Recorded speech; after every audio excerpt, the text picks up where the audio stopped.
Originally released November 10th, 2015 as an Xbox exclusive, then the PC port coming in January 2016, followed by the PlayStation port in October of 2016, we have Rise of the Tomb Raider, the 11th overall entry in the Tomb Raider franchise, as well as the second entry in the Survivor trilogy.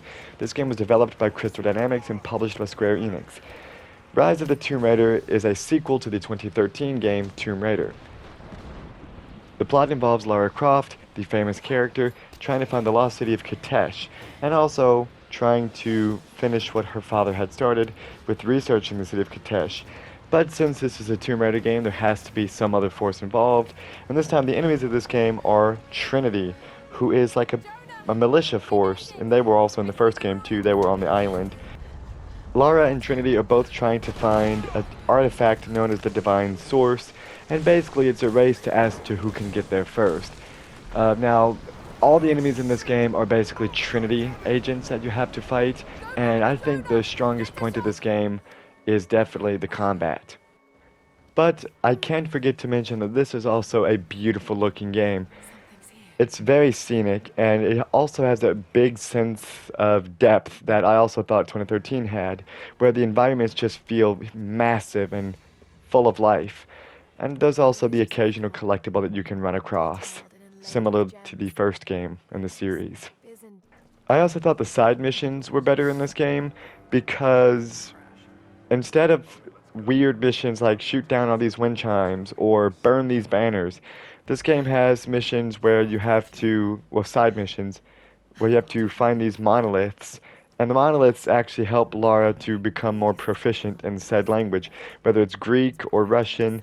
I thought that these make a lot of sense because Lara is traveling all around the world. Her expeditions would be made significantly easier if she was able to understand the language and dialect of the ancient artifacts that she's trying to find.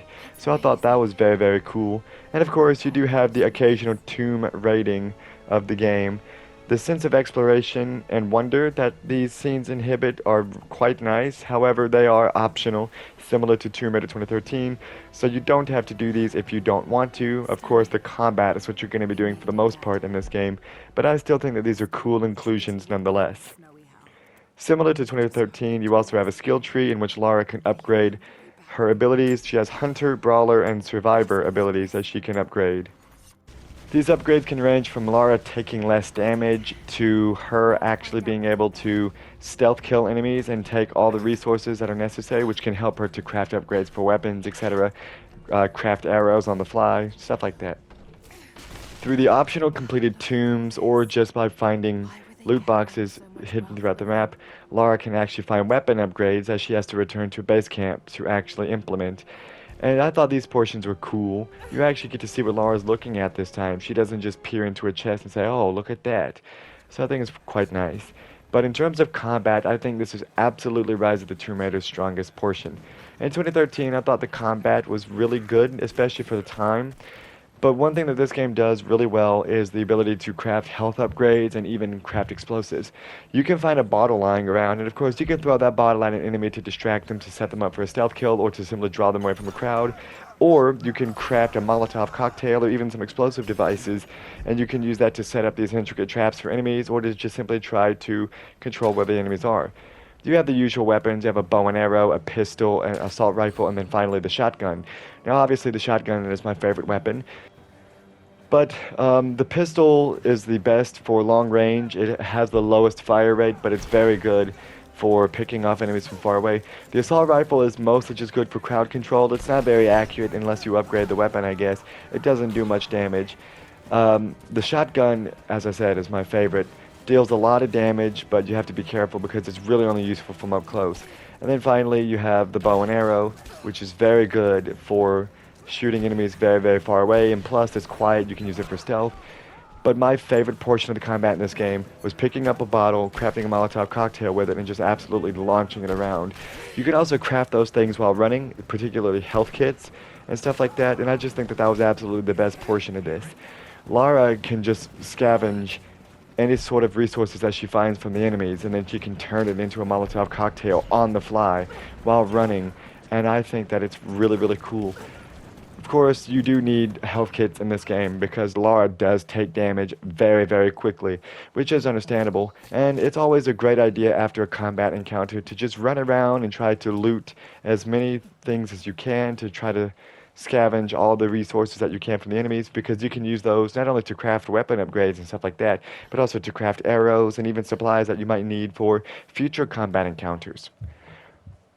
We also have the platforming returning in this game, similar to the other Tomb Raider games as well. But the combat in this game is really, really fun, very enjoyable, and as I said, the Molotov cocktail is just a great weapon. Especially for instances such as this, in which you can get 2 or 3 kills at the same time. It's very, very nice. Outside of combat, you also have side missions. This game has like open world areas. It's like a hub world, and there's a handful of them, and from time to time some of the bigger ones like the Geothermal Valley will have side missions that Lara can take. These side missions basically just kind of give her upgrades, like okay, if you do this you unlock a lockpick and you can use that to unlock some of the lockers in the game, which could give her some more supplies. And I always thought that that was cool. Of course, it's completely optional. You don't need to do it if you don't want to. It's not mandatory for progression, kind of like the optional tombs. But it's nice that they give you the option to get even more out of this game if you'd like.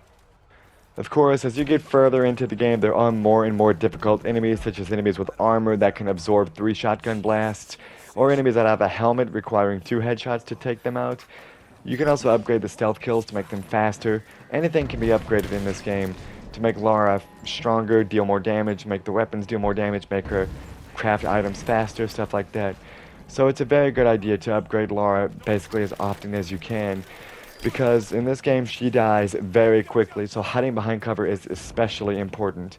But upgrading the weapons is also equally as important too, and this game gives you plenty of resources, especially ammo, so you don't necessarily have to worry about not getting any ammo, or rather not having enough ammo.